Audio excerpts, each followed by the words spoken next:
ये बात आप जरूर स्वीकार करें कि सोते समय आपको बहुत सावधान रहना है। और प्रायः गलती सोते समय करते हैं उपासक की, कोई प्रपंच की बात याद करते हुए या मोबाइल देखते हुए या कोई गंदी चेष्टाओं का आपकी रात बेकार चली जाएगी।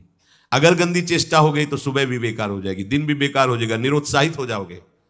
सोते समय आपको समय नहीं देना व्यर्थ चिंतन का। उसी समय विषय चिंतन होता है, उसी समय विषय भोग की आकांक्षा जागृत होती, उसी समय विषय देखने की इच्छा होती। मोबाइल है तो जिस समय आप अपनी शैया पर जाएं स्विच ऑफ कर दें।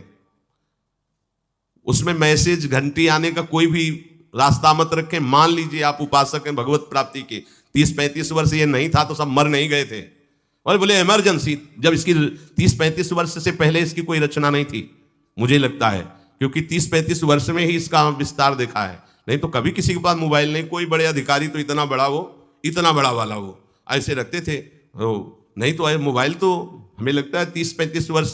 तो फिर इमरजेंसी कैसे चलती थी, कैसे चलती थी इमरजेंसी? और आप ब्रह्मा हो क्या कि इमरजेंसी संभाल लोगे? स्विच ऑफ करो। जो सब इमरजेंसी संभालने के लिए तैयार रात दिन न सोता है, वो हर समय जागृत रहता है, वो हमारा आराध्य देव है। स्विच ऑफ करो, चिंतन लगाओ श्री जी का।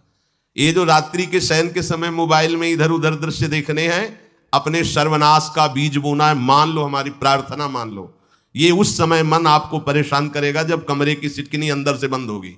सबसे प्रार्थना है रात्रि के शयन के समय। तो बोले फिर ठीक है 10 बजे तक देख लेंगे मोबाइल, इसके बाद शयन के समय भजन कर लेंगे। होगा ही नहीं।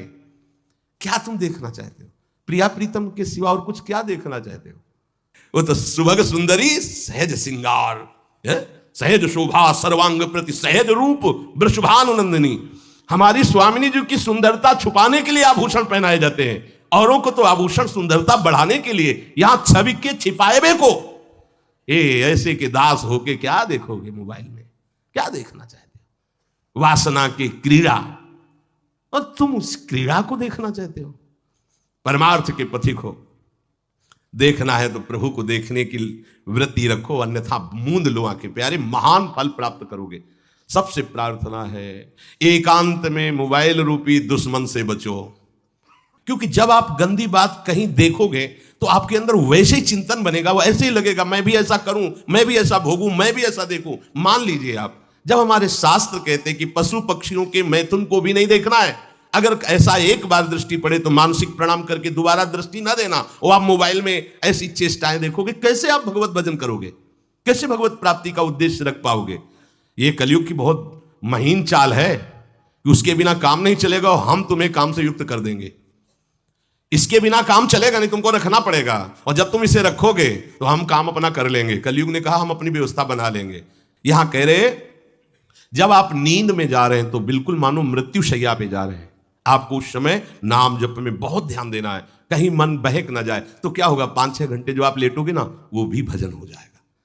हमारा जो सततम योमाम स्मरति नित्यशा है ना, ये पूरा हो जाएगा। नहीं उस समय हम सो जाएंगे तो हमारा 6 घंटे का भी योग हो गया, 6 घंटे भजन रुक जाएगा। और ये 100% पक्की बात अनुभव की कहते हैं, यदि सोते हुए भजन करोगे तो जगते, कई बार तो पकड़ा है कि अगर आधे पद में बेशुद्ध हो गए तो वो पद पूरा जगते ही शुरू हो गया है, मतलब बीच में स्थिति भागवती की रही। जैसे बेहोश करते समय हमने कहा था जब ऑपरेशन के हमें बता देना, तो उनका बाबा अब इंजेक्शन लगाने वाले हैं तो 1 मिनट हमें केवल दीजिए, अपनी चित्तवृत्ति। तो जब होश आया तो वही पहले चिंतन चल रहा था, वही चिंतन।